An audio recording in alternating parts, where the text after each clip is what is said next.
Siku moja mosquito ikapiga doria iwaje kukaa kwa nyumba. Sasa hivi mtoto mosquito ikaenda ikarudi. Hivi mtoto mosquito ikaambia mama yake, mama, mimi nimeenda kila mahali watu wanapigia mimi makofi, watu wamefurahiana na mimi sana. Mama, hii mosquito ikaambia mtoto yake, hao wapigi wewe makofi eti wanafurahia wewe, hiyo walikuwa wanataka kuua wewe. Ili kupata skiza tune hiyo ya mosquito, bonyeza *811*967#. Bonyeza *811*967#.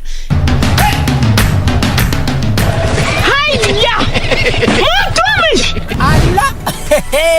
Nissan Serena ndio hii. Na unaweza kuwa wewe ndio tunapikia simu. Kodi ya Nissan Serena ni NS. Alafu kisha kwenye amount ni 50 bob. Hii Nissan Serena tunakupatia na shilingi 50. Kujiunga na QuickBid ni rahisi. Enda kwenye M-Pesa, bonyeza paybill, kisha weka business number 4032353. Kwenye account weka kodi ya bidhaa unayotaka na bid yako ya chini zaidi. Kwa mfano TV 16. Kisha weka shilingi 20 tu kama idadi yako. Weka bid yako pia kwenye www.quickbid.co.ke. Kumbuka, bid ya chini zaidi ya kipekee ndio hununua. QuickBid, bidhaa bora kwa bei ya chini.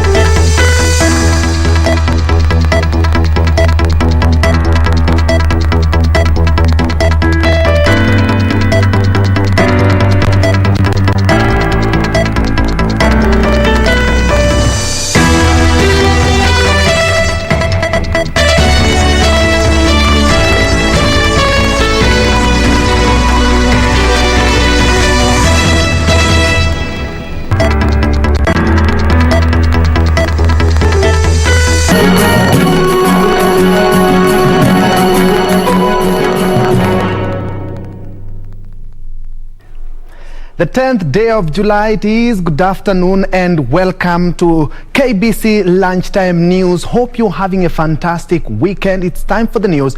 My name is Ben Troy Njue and Byron Abuli will be helping us in the sign language interpretation. Remember, we are also live on our social media platform including Facebook, YouTube and also on Twitter. For suggestion, question, even where you are watching us from, highly welcome. Now straight to the news. Tension is high at OLODONYORASHA Group Ranch in Narok South following a land demarcation dispute. This comes after the 1,300-acre piece of land was subdivided afresh. Residents claim the land in question was subdivided 25 years ago.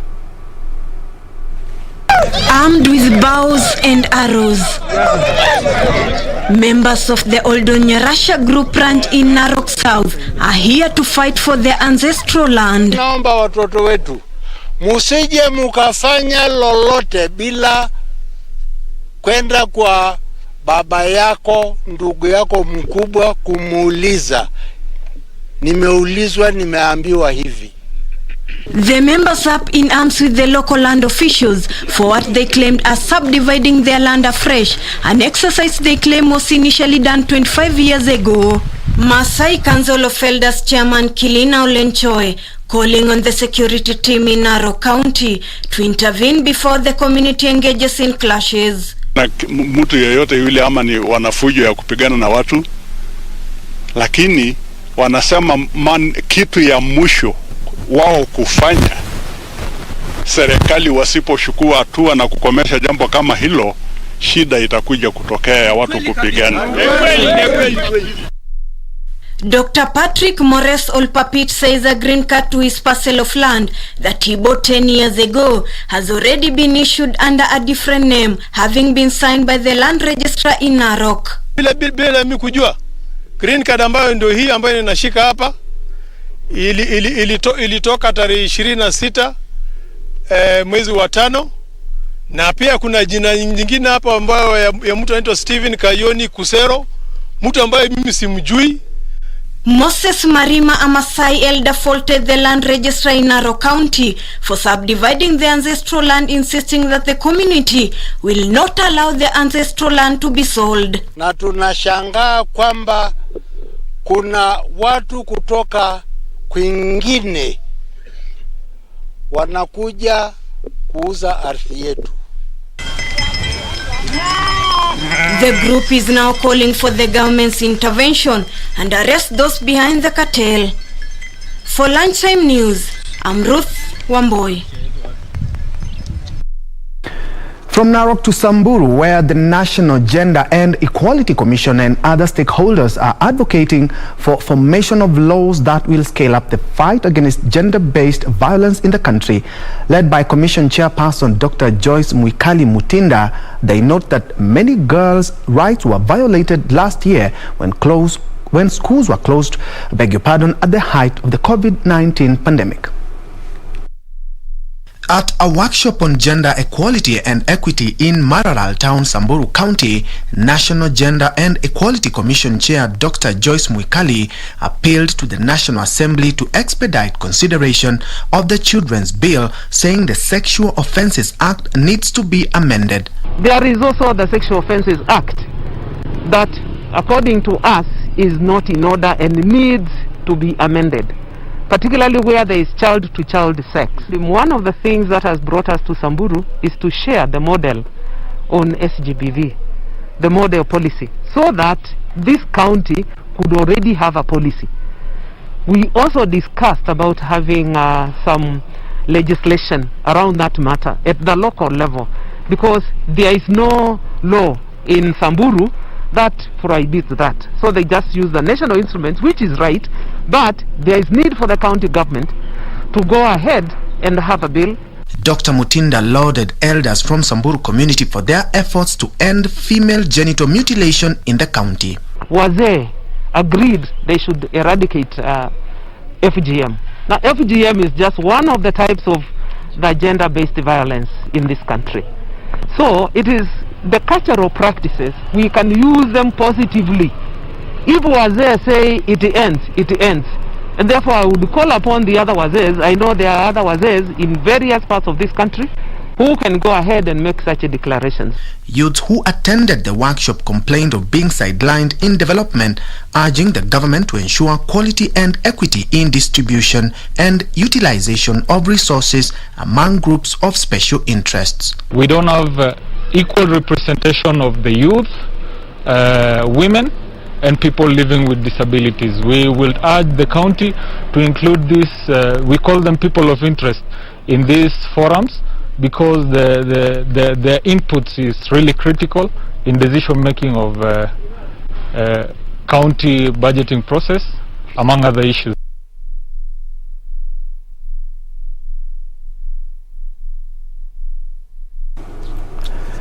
Narok County Commissioner Evans Achoki has led Narok residents in planting over 7,000 trees at a Sierra Leone part of Masai Mau Forest, where government evicted people living in forest land. Speaking during a tree planting exercise, Commissioner Achoki said the trees planted are indigenous trees like Prunus africana, podo and bamboo trees that are good for conserving the water catchment area. So far, the county has planted 10.7 million trees out of a target of 43 million trees that they have purpose to plant in the entire county this year. In the year 2018 and 2019, the government evicted over 50,000 people from the Masai Mau Forest, reclaiming about 47,000 acres of forest land in the first and second phases of eviction. Saba kwa ujumla, lakini leo tumepanda 2,500 ile miti ambayo tumepanda hapa, na hii miti yote imepandwa hapa imetoka kwa wakulima ambayo wameweka nasari katika sehemu hii. Kila shamba ambayo uko naye hakikisha ya kwamba umeweka sehemu, umetenga sehemu ya kupanda miti.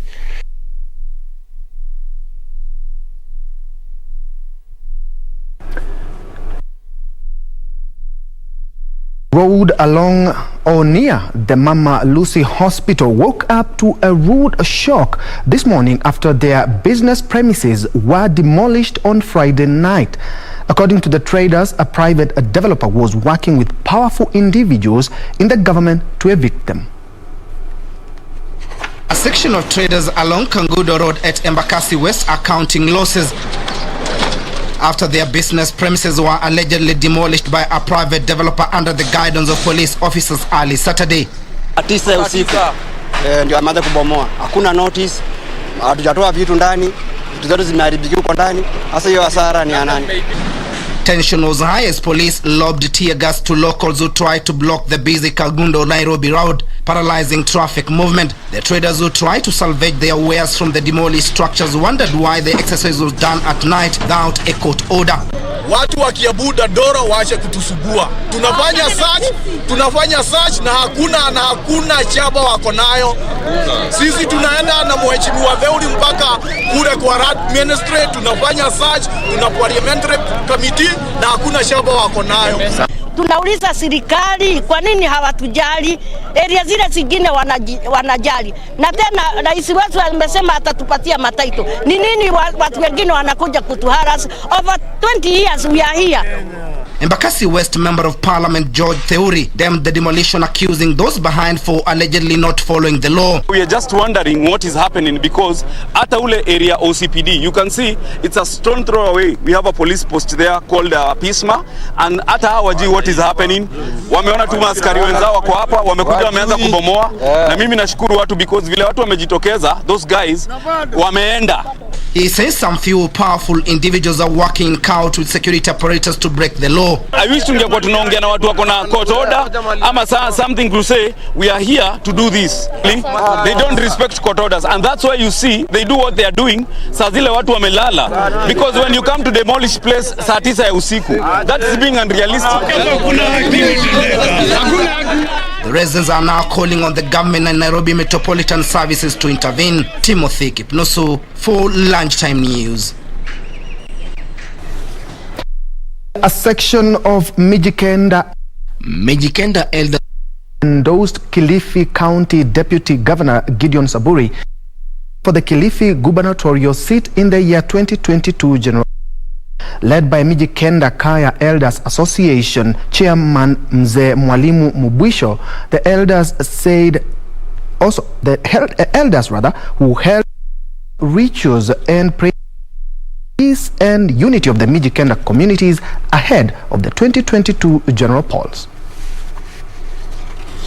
MIJIKENDA elders from Kaya Kambe Ribe in Kaloleni within Kilifi County, flanked by Godoma and Magarini Cultural Group elders, endorsed Kilifi Deputy Governor Gideon Saburi for the county's top seat, saying he has demonstrated true leadership. Huyu ni mtu ambaye anajitolea na atatuendeleza sisi kitu ambacho ni muhimu ambacho tutakipeleka mbele.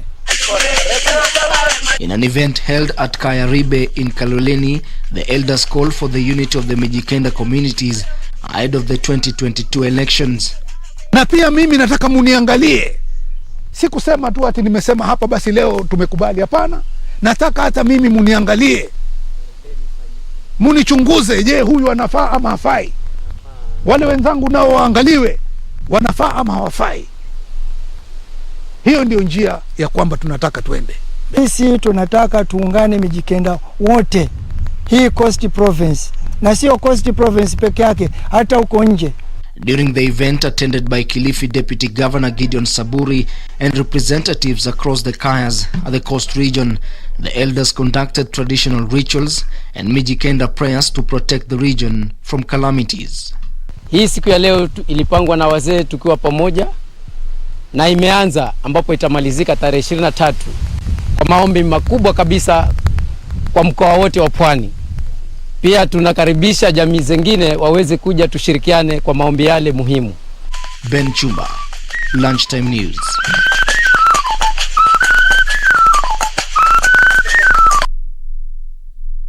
Elsewhere, lack of mobile phone network and raging drought has hindered the collection of HUDUMA number cards in Garissa County.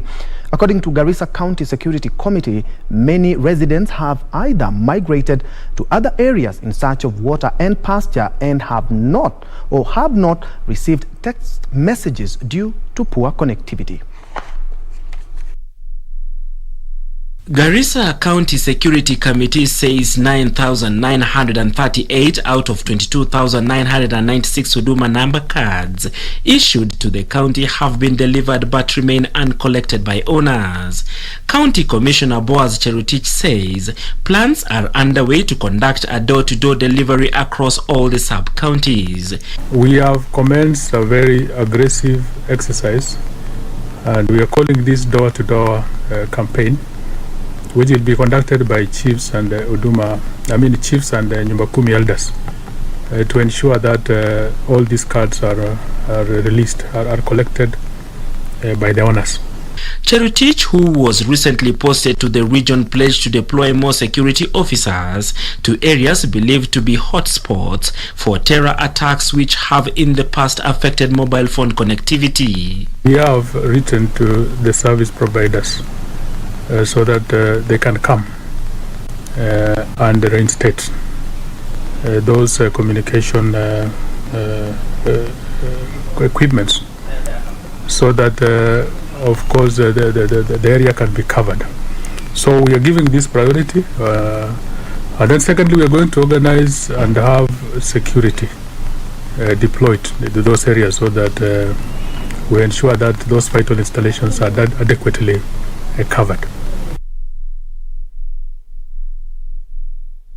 And donkey owners in Baringo County have condemned the reopening of a donkey slaughter at Goldocks in Mogotio, saying it will negatively impact their livelihood. The slaughterhouse was closed a year ago, but the court ruled on the 15th of last month that it should be reopened to facilitate sale of donkey meat and skin to Asian markets. The donkey owners claim the ruling favored investors without considering the key role the beasts of burden play in pastoralist communities.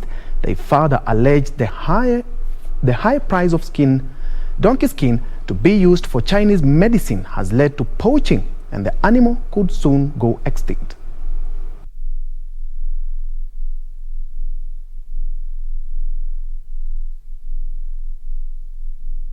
Ni laana kuchinjwa punda, sababu punda ni ile mnyama ambaye anasaidia mtu kubeba, anabeba maji kwa wamama, anabeba hata mahindi kwa shamba.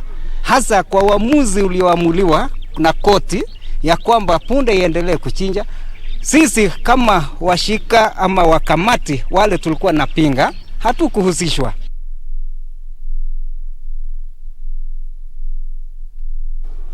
Down at the coast, Malindi Interfaith COVID-19 Response Committee has expressed concern over the ever-increasing cases of infection in the sub-county.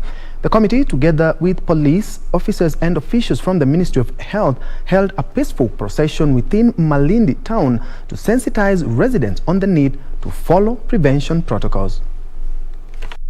Following reports that at least 30 people died of COVID-19 in the month of June alone, and all the isolation wards in the sub-county are full of patients, Malindi Interfaith COVID-19 Response Committee, police officers and officials from the Ministry of Health held a sensitization campaign.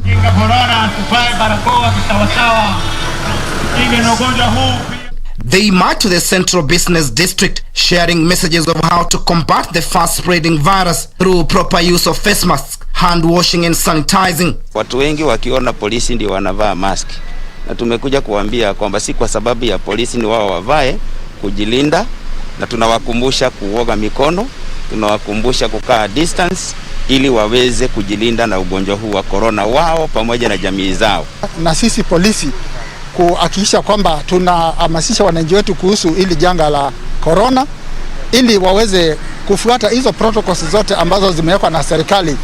Meanwhile, Taita Taveta County residents seeking to access medical services at county public health facilities are said to benefit from a new partnership with Kenya Medical Supplies Authority. Speaking when he hosted the KEMSA chairperson Mary Chow at his office in Moi County Referral Hospital, Health CC John Mwakima says the county government has set aside 70 million shillings to pay pending bills being owed to the agency. And what this translates to our county citizens, it means more drugs are being available for all our 66 facilities.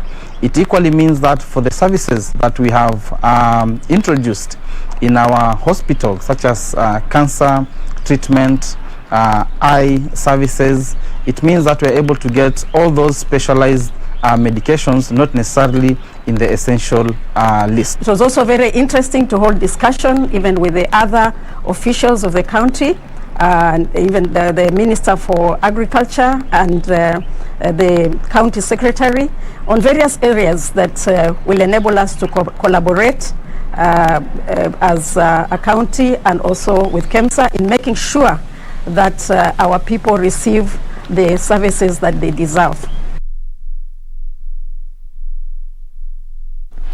You are watching KBC Lunchtime News. A lot still coming up ahead. Thank you, Nicodemus Yata. You're watching live from Mombasa, Changamwe. I see Kokosovo Akamoto. You're watching from Nyamira. Lorei Pakumio. You say, hello, good day, stay safe. Watching from Imus, Cavite in the Philippines. Alon Rian Rotich. You're also watching from Kericho, Chepto Shandel. You're also watching from Kericho. Thank you indeed so much for keeping me company. Let's take our first break. We'll be right back.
Nissan Serena ndio hii, na unaweza kuwa wewe ndio tunapikia simu. Kodi ya Nissan Serena ni NS, alafu kisha kwenye amount ni 50 bob. Hii Nissan Serena tunakupatia na shilingi 50. Kujiunga na QuickBid ni rahisi. Enda kwenye M-Pesa, bonyeza paybill, kisha weka business number 4032353. Kwenye account weka kodi ya bidhaa unayotaka na bid yako ya chini zaidi. Kwa mfano TV 16, kisha weka shilingi 20 tu kama idadi yako. Weka bid yako pia kwenye www.quickbid.co.ke. Kumbuka, bid ya chini zaidi ya kipekee ndio hununua. QuickBid, bidhaa bora kwa bei ya chini.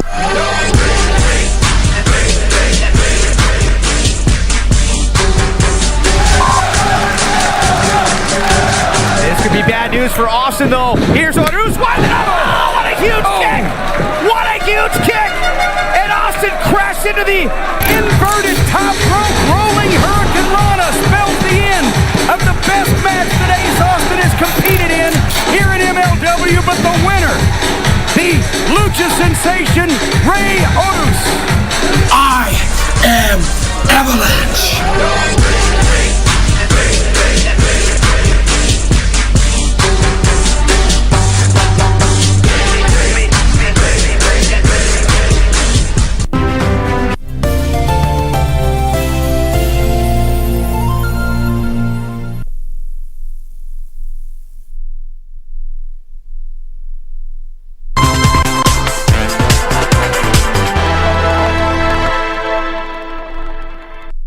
Welcome back and thanks for keeping it KBC. Moving on, the Ministry of Health has begun the process of harmonizing operations of public and private rehabilitation facilities in the country in compliance with requirements of the World Health Organization. During this year's National Rehabilitation Conference held in Nairobi, health stakeholders noted the services have become crucial as the world battles the COVID-19 pandemic, hence the need to streamline the sector.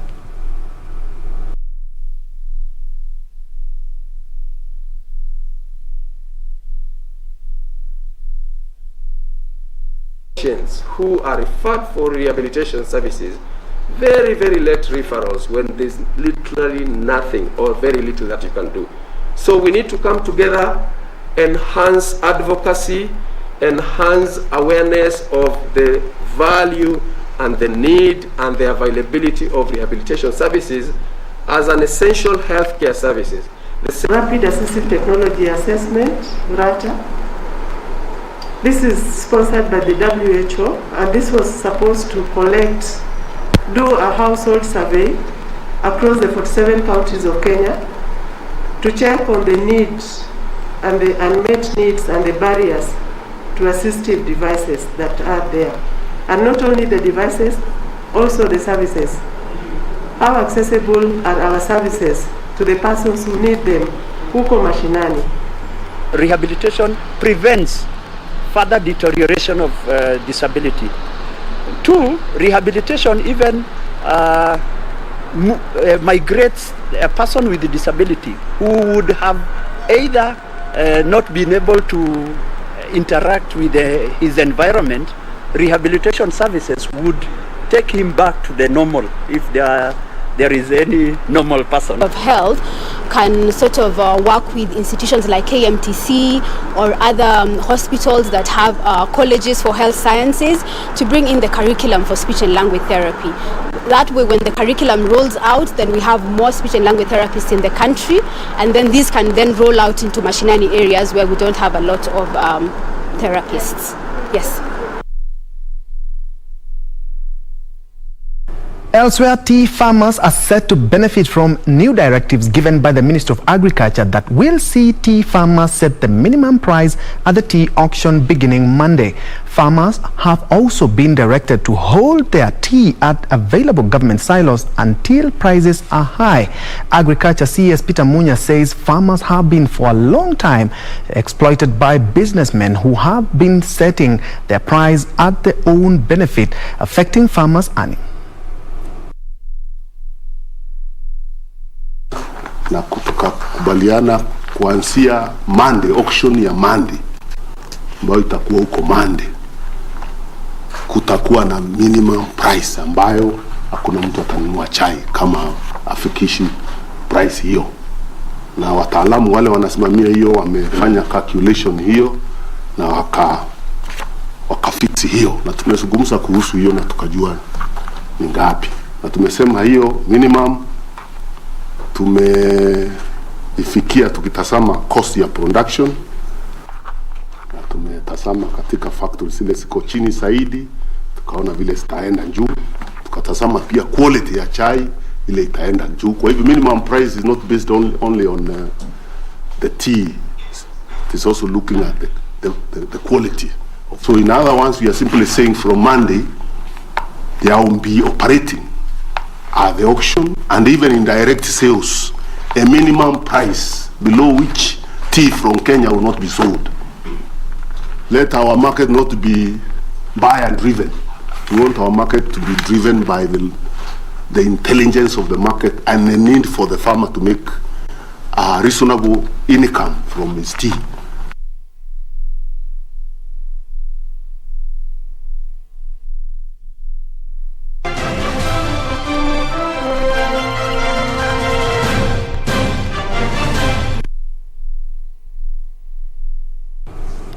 Let's shift focus to sports matters now, and in a bid to bring gender parity in the management of sports federation in the country, Sports Cabinet Secretary Amina Mohammed constituted a 9-member ministerial committee on gender welfare in sports. The committee will be chaired by former 2-time marathon world champion Catherine Ndereba.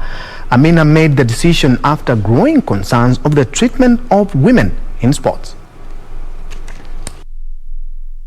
And I'd also like to say that as you move and you put together your managers and all your technical teams, we want to ensure so that we are properly sorted, that there is equal representation of men and women. Even if I look now, there's too many men. Where are the women? Hey. Sports Cabinet Secretary Ambassador Amina Mohammed has constituted a 9-member ministerial committee on gender welfare in sports and also instructed all sports bodies to ensure that representation at the management level is on the constitutionally represented to that rule. The committee will be chaired by former 2-time marathon world champion Catherine Ndereba and deputized by sports registrar Rose Wasike. CS Amina made the decision after growing concerns of the treatment of women in sports, especially athletes themselves, with the basketball fraternity having came out this week with women players complaining of mistreatment as well as harassment. We must have that. We must have our athletes also having a good blend so that they are able to communicate and to deal with any issues that arise with our athletes. And I think that we need to encourage that and make sure we keep that balance, not just for the sportsmen and women. They have their different and varied sports, but our technical teams also.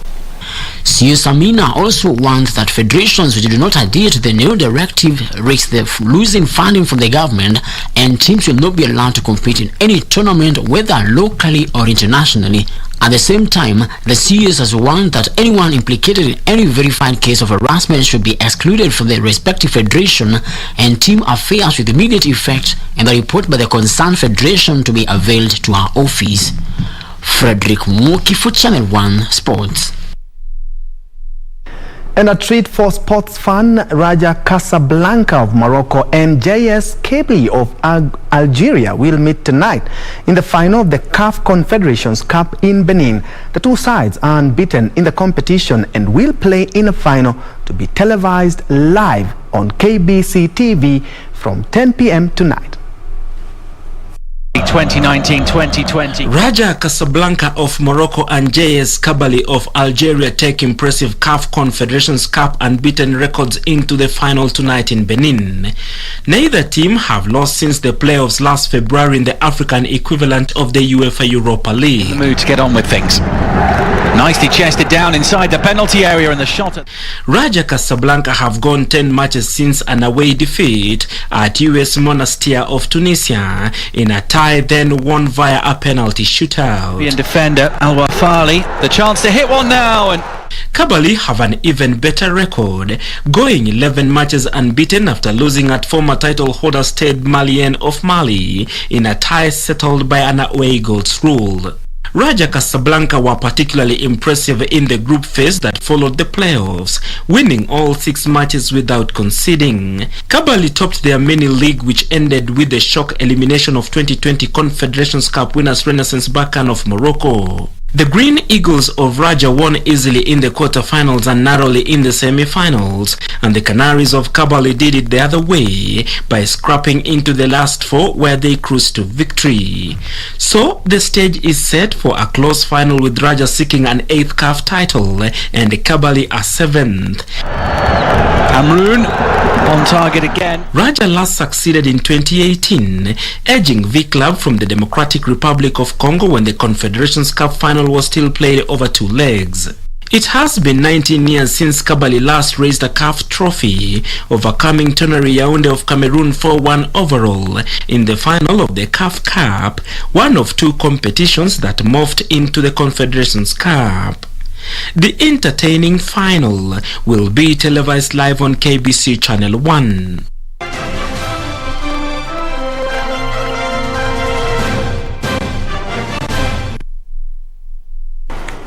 At least something for the sports fan. Remember, the 2 teams are unbeaten, and the match will be beginning at exactly 10 p.m. So keep it KBC. Thank you so much, Meshik Shironya. You were tuned in. Diana Wanjiko, you were watching from Laikipia Nanyuki. Chepto Shandel watching from Kericho, and Arons Rotich watching from Bomet. Thank you for keeping me company. My name is Ben Troy Njue. That has been our news this hour. Remember, we have other bulletins at 7 and 9, and if you have missed any of the articles, kindly visit www.kbc.co.ke.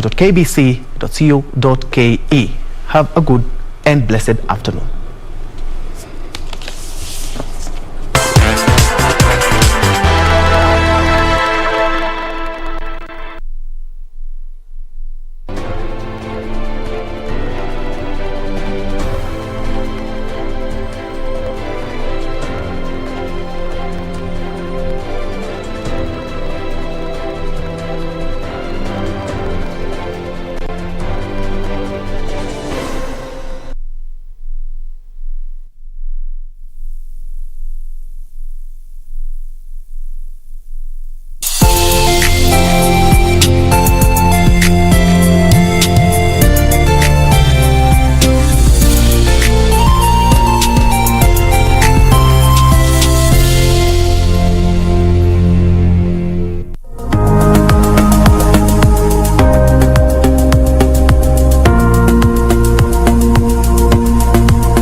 Vera Beauty College.